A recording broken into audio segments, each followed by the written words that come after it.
اللہ الرحمن الرحیم، تم میرے نکاح میں ہو، منتہا چوہان، قسط نمبر 19۔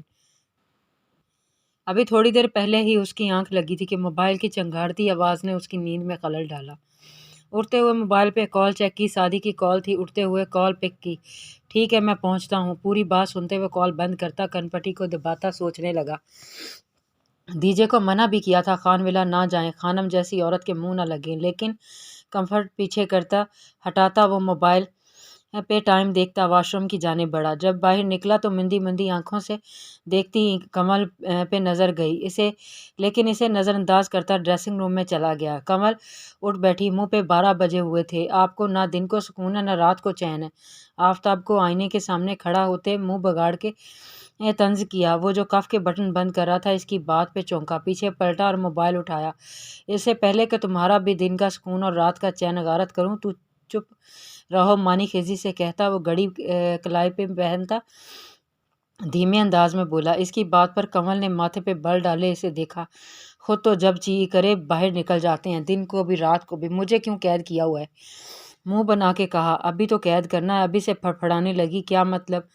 آفتاب کی زومانی بات پہ اس کا دل دھڑکا۔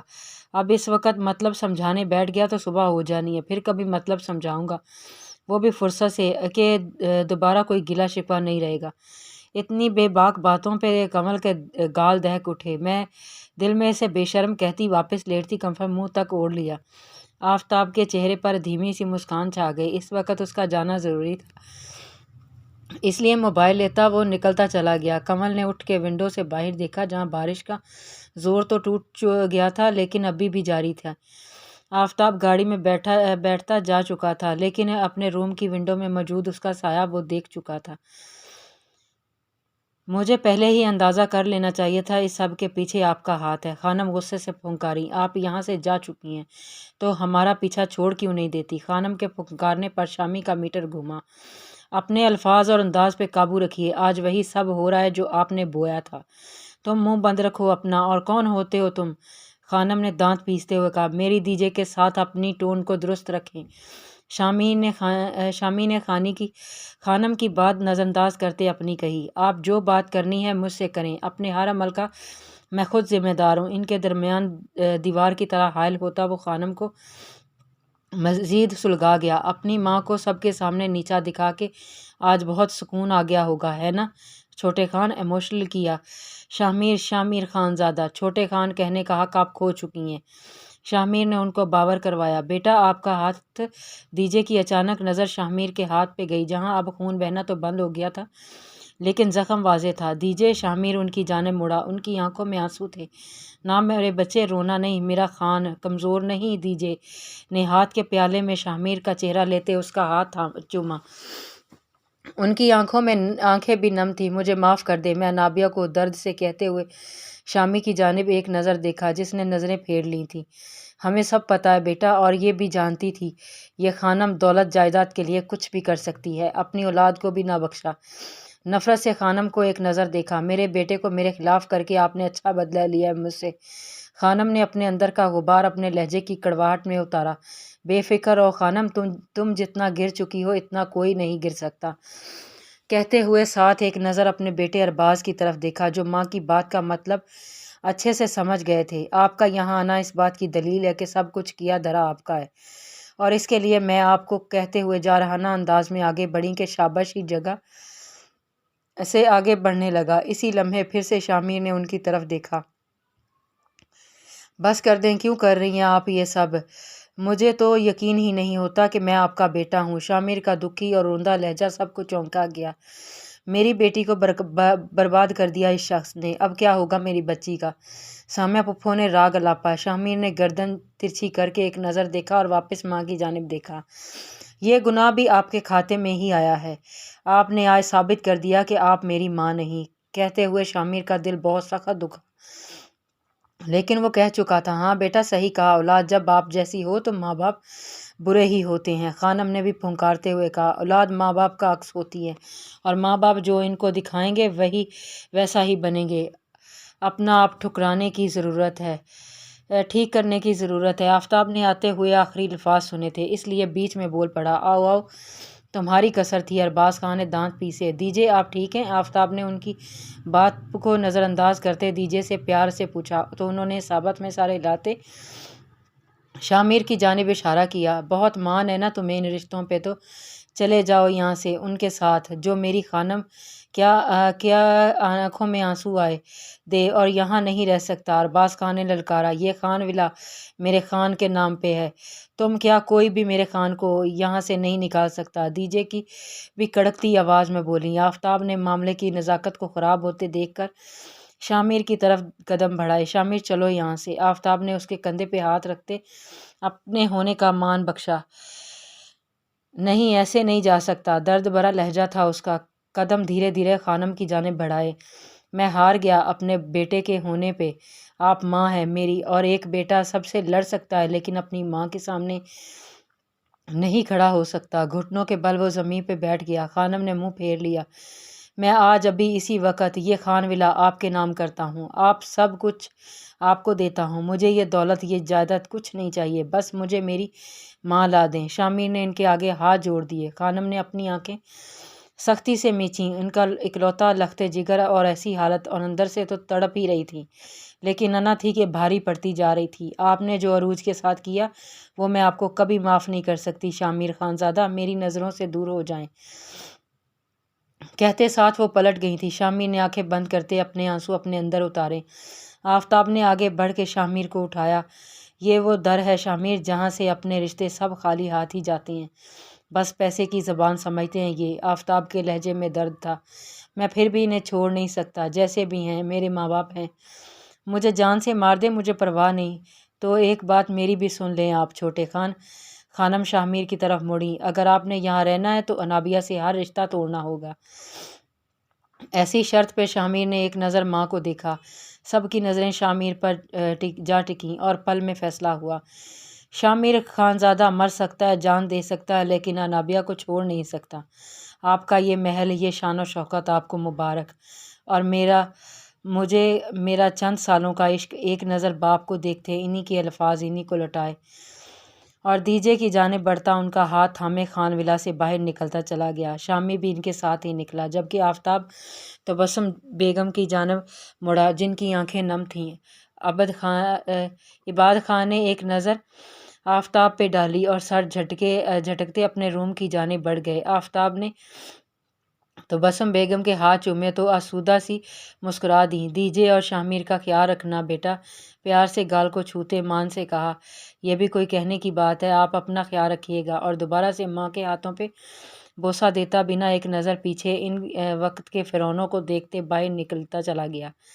خانم نے ایک دہکتی نظر ارباز خان پہ ڈالی۔ آج وہ واقعی خالی ہاتھ رہ گئی تھیں، اور وجہ شاید ان کی جلد بازی تھی، جبکہ سامیہ پھپھو اپنی بیٹیوں کو لیے روم میں جا چکی تھیں۔ وہ چلا گیا شوہر کے سامنے۔ خانم رو دی، واپس آ جائے گا، ہمارا بیٹا ہے وہ، خان ولا کا وارث لوٹ آئے گا۔ ارباز خان نے انہیں اپنے ساتھ لگایا اور روم کی جانب بڑھے۔ اس وقت خانم کو سب سے زیادہ اپنے شوہر کے حوصلے کی ہی ضرورت تھی۔ آفتاب انہیں لیے اپنے اپارٹمنٹ میں آ چکا تھا۔ دیجے اور شامی کے لیے روم سیٹ کروانے کے لیے نیلی کو کہہ دیا تھا۔ خود وہ سب ڈرائنگ روم میں تھے، جبکہ سب خاموش تھے۔ آفتاب شامیر کے ہاتھ کی ڈریسنگ کر رہا تھا، جہاں خون تو بہنا بند ہو گیا تھا لیکن زخم گہرا تھا، جبکہ شامیر بالکل چپ بیٹھا تھا۔ انابیہ وہ کہاں ہے؟ شامی نے آفتاب سے سوال کیا۔ اس وقت رات کے 2 بج رہے تھے۔ اس سب میں اتنا وقت بیت گیا کہ انہیں رات گزرنے کا بھی احساس نہ ہوا۔ وہ شاید سو رہی ہو، صبح مل لینا۔ آفتاب نے اسے کہا تو وہ چپ ہو گیا۔ مجھے نہیں لگتا وہ سو گئی ہوگی، اتنا سب کچھ جو بھی ہوا اچھا نہیں ہوا، مجھے ملنا ہے اپنی بہن سے۔ شامی بضد ہوا۔ بیٹا صبح کا انتظار کر لیں، صبح مل لیجیے گا۔ دیجے نے شامی کو روکا۔ دیجے کسی چیز کی ضرورت تو ہو تو؟ آفتاب نے ان کی طرف دیکھتے پیار سے پوچھا۔ ارے نہیں بیٹا، بس جو کچھ ہوا ہے اس کا اندازہ نہیں تھا کہ خانم اتنا کچھ کر گزرے گی۔ معصوم بچوں کی خوشیوں کا بھی خیال نہ کیا، دل نہیں پتھر ہے اس کے اندر۔ دیجے کی آنکھیں بھیگ گئیں۔ آپ فکر نہ کریں، سب ٹھیک ہو جائے گا۔ آفتاب بس تسلی ہی دے سکا۔ شامیر کا یوں چپ ہونا اسے بری طرح کھل رہا تھا۔ فجے اور شمی کو ان کے روم کی طرف بھیجے۔ وہ شامیر کی جانب متوجہ ہوا۔ کیا ہوا؟ اداس کیوں ہو؟ اس کے ہاتھ پہ رکھا ہاتھ۔ آفتاب بھائی، آپ نے مجھے غلط سمجھا ہے نا؟ لہجے میں شکوہ تھا۔ شامیر جب بھی یہ پتہ چلا کہ تم انابیہ کو اکیلا شاپنگ مال چھوڑ گئے ہو تو دل چاہا شوٹ کر دوں تمہیں۔ کتنے مان سے لے کے آئے تھے انابیہ کو اور یوں بیچ راہ میں چھوڑ دیا، ایسے کیسے کر سکتے تھے تم؟ شامیر نے مختصر ساری بات آفتاب کے گوشے گزار کر دی۔ آفتاب نے لب بیچ لیے۔ مجھے انابیہ سے ملنا ہے ابھی۔ آفتاب کی جانب دکھتی نگاہ سے دیکھا تو آفتاب نے سر اصابت میں ہلا دیا۔ سو درد میں سو راحتیں، سب ملا دل نشیں، ایک تو ہی نہیں۔ دھیرے سے دروازہ کھولتا وہ اندر داخل ہوا۔ کمرے میں اندھیرے کی وجہ سے وہ دیکھ نہ سکا انابیہ کہاں ہے۔ دروازہ لاک کرتا وہ بسترے کی جانب بڑھا، لیکن بستر خالی تھا۔ نظریں بھٹکتی ارد گرد گئیں تو وہ اسے نیچے کارپیٹ پہ ونڈو کے پاس گھٹنوں میں سر دیے بیٹھی نظر آ گئی۔ دھیرے دھیرے قدم اس کی جانب بڑھائے۔ اتنی ٹھنڈ میں وہ یوں ہی بیٹھی شاید سو گئی تھی۔ اس کے قریب ہی گھٹنوں کے بل بیٹھتا اس معصوم کو دیکھنے لگا۔ انا دھیرے سے پکارا، لیکن وہ ٹس سے مس نہ ہوئی۔ شیر نے 3 دفعہ اسے پکارا، لیکن اس کے وجود میں جنشن نہ۔ دیکھتا پریشان ہوتا اسے چھوا کہ یکدم انابیہ کی آنکھ کھلی۔ وہ نیم بہوشی میں تھی۔ بمشکل آنکھیں کھولتی وہ سر اٹھا کے سامنے بے یقینی سے دیکھتی پوری آنکھیں کھول گئی۔ دانتوں کو آپس میں سختی سے پیوست کرتی دیوار کے سہارے اٹھتی کھڑی ہوئی کہ لڑکھڑائی، انا میری جان۔ شامیر بے چین ہوتا آگے بڑھا۔ چلیں جائیں یہاں سے، کیوں آئے ہیں اب؟ انابیہ نے نفرت سے منہ پھیرا، جو شامیر بالکل بھی برداشت نہ کر پایا، اور آگے بڑھ کے سختی سے اسے سینے کے ساتھ بیچا۔ چھوڑے مجھے، دور رہیں مجھ سے۔ وہ خود کو چھڑاتی وہ پیچھے ہٹی۔ شامیر نے آنکھیں موندتے اپنے آپ سے پہ بمشکل ضبط کیا۔ آپ اب چلے جائیں یہاں سے، مجھے آپ کی شکل بھی نہیں دیکھنی۔ آپ دھوکے باز ہو، توڑ دیا آپ نے مجھے، میرا بھروسہ، سب کچھ۔ پیچھے ہوتے وہ کہتی چلی جا رہی تھی اور آنسو بہتے چلے جا رہے تھے۔ بس بہت بول لیا تم نے، اب ایک لفظ نہیں۔ شامیر کے صبر کا پیمانہ لبریز ہو گیا اور کھینچ کے اسے خود کے قریب کرتے غراتے ہوئے کہا، اچھا کیا کر لیں گے آپ؟ مجھ کمزور سمجھنے کی غلطی مت کیجیے گا۔ انگلی اٹھا کے غصے سے وارن کرتی وہ شامیر کو مزید غصہ دلا گئی۔ دھمکی دے رہی ہو مجھے؟ شامیر خان زادہ کو اس کے پاس ہوتے ہوئے ایک ایک قدم بڑھاتے آنکھوں سے کھا جانے والے انداز میں، سرد انداز میں پوچھا۔ دور رہیں، قریب مت آئیں۔ انابیہ کا دل دھڑکا اور 7 قدم بھی پیچھے لیتی گئی۔ شامیر نے آگے بڑھ کے اس کے کندھے پہ ڈھلکتا دوپٹہ اپنے ہاتھوں میں لیا۔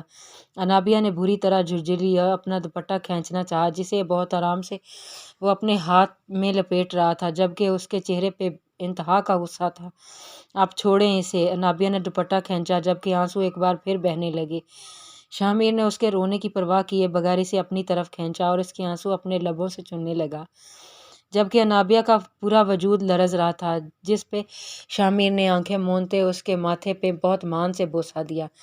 یہی انابیہ کی بس ہوئی اور وہ پھوٹ پھوٹ کے رو دی تھی۔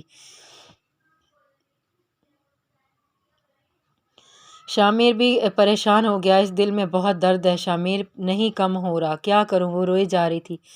مجھے تو اب اعتبار چاہیے تھا نا انا، وہ بھی نہ دے سکی تم؟ دونوں ایک دوسرے کا ہاتھ تھامے آنکھیں موندے ایک دوسرے کو محسوس کر رہے تھے۔ انابیہ کے رونے میں مزید شدت آ گئی تو شامیر نے اسے دھیرے سے اپنے گلے سے لگایا۔ پلیز یار بس کر دو، کیوں رو رو کے خود کو ہلکان کر رہی ہو؟ شامیر نے بہت پیار سے کہا تو انابیہ نے اس کے چہرے کی جانب دیکھا۔ اس کی آنکھیں بس پیار ہی لٹا رہی تھیں۔ نکاح کرتے ہوئے آپ کو میری یاد نہیں آئی جو اب یہاں آ گئے ہیں؟ محبت بھرا گلا کر ڈالا۔ نکاح کرتے ہوئے بھی یاد تھی اور انا، اور طلاق دیتے ہوئے بھی۔ دھیرے سے ایک ایک لفظ پہ زور دیتے اس کی آنکھوں میں جھانکتے کہا۔ کیا؟ انابیہ کی حیرت سے آنکھیں کھلی رہ گئیں۔ آپ جھوٹ؟ انابیہ میری زندگی، میرا سب کچھ صرف تم ہو۔ تم میرے لیے اتنی ہی ضروری ہو جتنی سانس۔ بنا تمہارے مجھے سانس کیسے آنی ہے؟ تمہارے پاس لوٹا ہوں تمہارا، صرف تمہارا بن کے۔ ماتھے کے ساتھ مات کنٹینیو جاری ہے۔